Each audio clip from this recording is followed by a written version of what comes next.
kapatid natin na Iglesia ni Cristo. Suportahan si Congressman Dante Marcoleta. Oh, ito sila. Nag-promise sila. Nag-promise sila.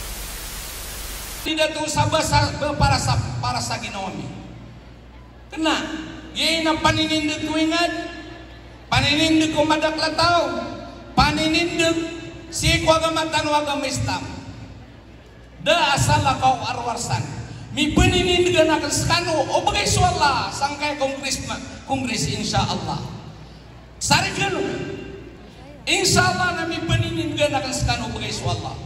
Na din yung belaga si Bumbu ako si Philip Salvador. Ka insya Allah na yung paninindigan na misano bagay suwala. Ano, kasama ko kayo nang tayo ang maninindigan sa mga Muslim dito sa Luzon. Itaas natin ang kamay natin. Sige. Oh, ito sila. Nag-promise sila. Nag-promise sila. Oh. Sinabi ko kasi gagawa tayo ng legal counsel dito sa Luzon. Para kung may problema sila sa ano. Oo, tulungan tayo. Kataya, niya ka-promise siran. Magtulong-tulungan kami. Okay. Sabab saan na mapipigiran na ina, ino ko si Sumyong kaplitsura ko, na miyong siya mga pagariak na mga alim. Alam ninyo, galing ako sa Marawi City. Mga 5 o'clock, na sumingok sa Kautabato, kamiting kami ako si Chief Minister Al-Haji Murad. Na miya meeting kami, then first time magnapteron, amya pakap-meeting tanong, umma party, agugya UBGP. Yan kaya dua party na ubay swala na miya tapit. Insyaallah ta'ala. Na Orianian, na miyuda sa kukira na miyagdog sa plane na sobra alas di sa kesukang sa airport na doon na tikitaan na kaya makamako sa airport ako tabato na minintroduce ako iran a congressman. Agyang gaya nilwa na miya kauma na miya si kasukiran na debnap kaguan ro sa tiki. Skano ang mga pagariakan na piya naman na maranakan mga babayakan ami pagilayakan skano iman to sangkian kaya murtaka ay istiqbal o Ramadan. Sabab sa ginggotas sa kalamirkan mo nagupanin hindi gamirkan. Skano ang mga pagariak na mga ulama di ka nung pandarin nung kamiyaw na ikan. Skano ang mga pagariak ng mga alima, di ka nung pundarin ng kamiyaw na ikan. Miyaw na ikan, dasa lakaw, arwa, sa paratkan mo madaklataw. Yan kay, akya pakatundi datuami, nasumpat tayo jihad fi sabilillah. Nagiti sabab, amanan naman amar kami, sa ubagay sa Allah, na umakatabantan sa congressman sa 1st District Calano del Sur, na ipakita natin sa buong mundo kung ano ang duties and function ng board member. Giyaman na board member congressman. Giyaman ang congressman na akilang madaklataw. Na kailangan na mapakilay so kabilang tao congressman. Kailangan na mapakilay sumapiya katiruyan. Nagu mga langkayan. Sa kaumpian yan, so district yan. Di niyan mapakai ito sumadaklatao, kakataguan yan sa bantukan. Pada mga plataforma tanong na sa education, madakla plataforma tanong, dataro kapakapiyaw mga hajj tanong, dataro ang niliwan na kapakapiyaw, laytan saranawa, taman ni man ito na din ko piso, laytan saranawa. Natin si Congressman Dante Marcoleta! Isang matapang na abogado, magaling na abogado, at kapatid natin na Iglesia ni Cristo. Suportahan si Congressman Dante Marcoleta. Suportahan din natin si Atty. Vic Rodriguez. Siya ay makatulong natin sa Senado. Ang request po ni Pastor, vote straight tayo.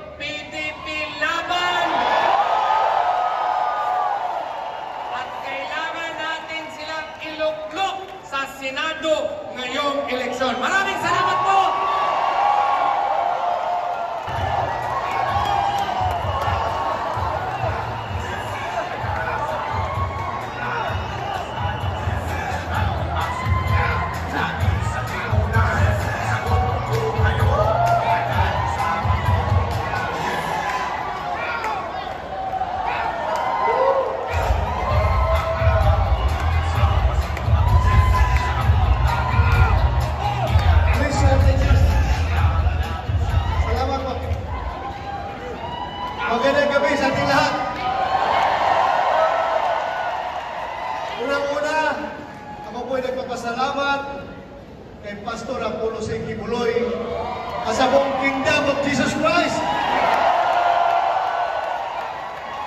for inviting me here sa kanyang kick-off rally. Maraming salamat po. Alam po ninyo, magkwento lang ko sa inyo konti. Last week, nung meron akong event na pupuntahan sa Baguio, hindi ko kinayang magmotor papuntang Baguio dahil short talaga sa oras. Ako'y nakiusap sa isang kaibigan ni Pangulong Duterte na may-ari ng helicopter. Na kung pwede sana, baka pwede niya akong ihatid doon sa Baguio, tapos iiwan na lang niya ako doon. Balik na siya. So yun, pinig up ako sa Kawit, Cavite, nilipad ako doon sa Baguio. Baba ko sa chopper sa Baguio, lumipad ulit chopper, pauwi Manila. At sa kasamang palad, yung chopper at yung piloto ay nalaglag at namatay yung piloto. So, iniisip-isip ko, bakit hindi nalaglag yung chopper na apat kaming sakay paakyat sa Baguio? Bakit nalaglag siya nung isa na lang ng piloto na lang sakay, pababa pa? So, I realized na siguro nga, meron pang mission si Lord para sa akin dito sa mundo. At ang mission na yan, I am sure, gusto niya ipagpatuloy ko yung aking laban. Ating laban, hindi ko ito personal na laban. Laban natin lahat ito. Laban sa droga, laban sa kriminalidad, at laban sa korupsyon. Alam po ninyo, yung droga, given na yan eh. Basta bigyan natin ng tsansa, sigurado yan, at kung atin ang Malacanang, kayang-kaya natin yan. Yung kriminalidad, kayang-kaya natin yan. Kung atin ang Malacanang. Pero corruption, yan ang pinakamahirap na misyon na binigay ni Lord sa akin. Alam nyo, kahit anong objection gagawin ko, maubos niya ang aking kagasigan ng objection, Your Honor. Objection, Mr. President. Kahit na hindi niya pakinggan, kahit na mag-walk out tayo, pakita natin na galit tayo. Walk out tayo, galit yan sa proceedings. Walk out tayo. Wala pa rin mangyayari. Dahil, ang kasuporta ko doon sa aking laban ay si Senator Bungo at si Senator Ruben Padilla. So pag magbotohan, tatlo lang kami, talo pa rin.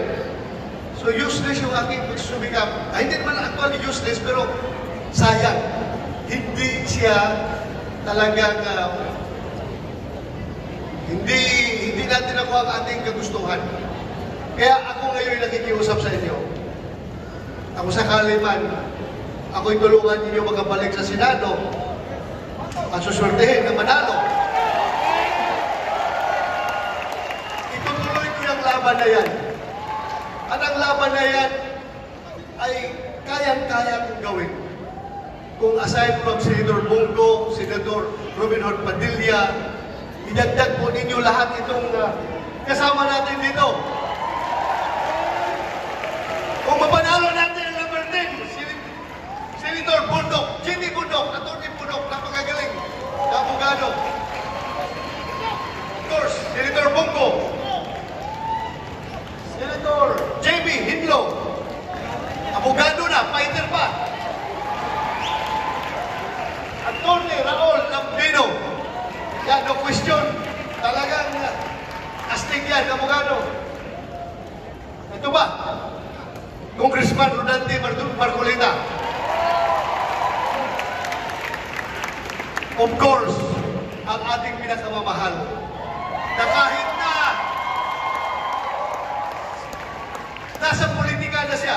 nag-file na siya ng kanyang candidacy.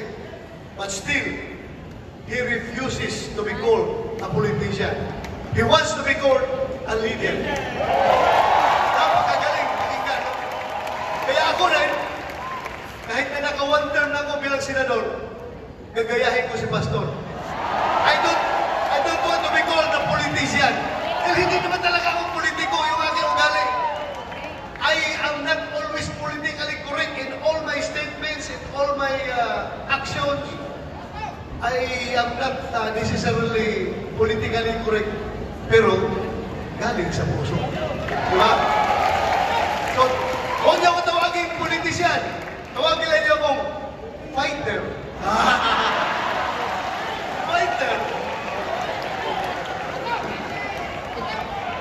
Attorney Vic Rodriguez. Ito rin, lumalaban rito sa corruption. Kaya napakalakas po ng team natin pag nakabalik kami ni Senator Bongo at kasama namin sila lahat. Of course, si Mr. Efectivo, Philip Salvador.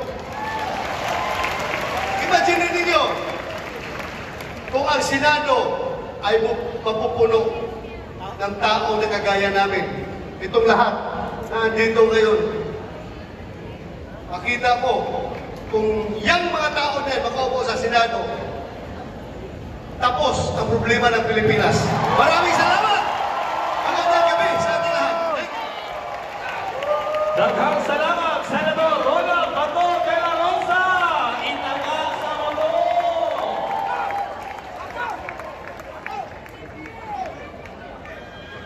Kinahanglan na ito suporta.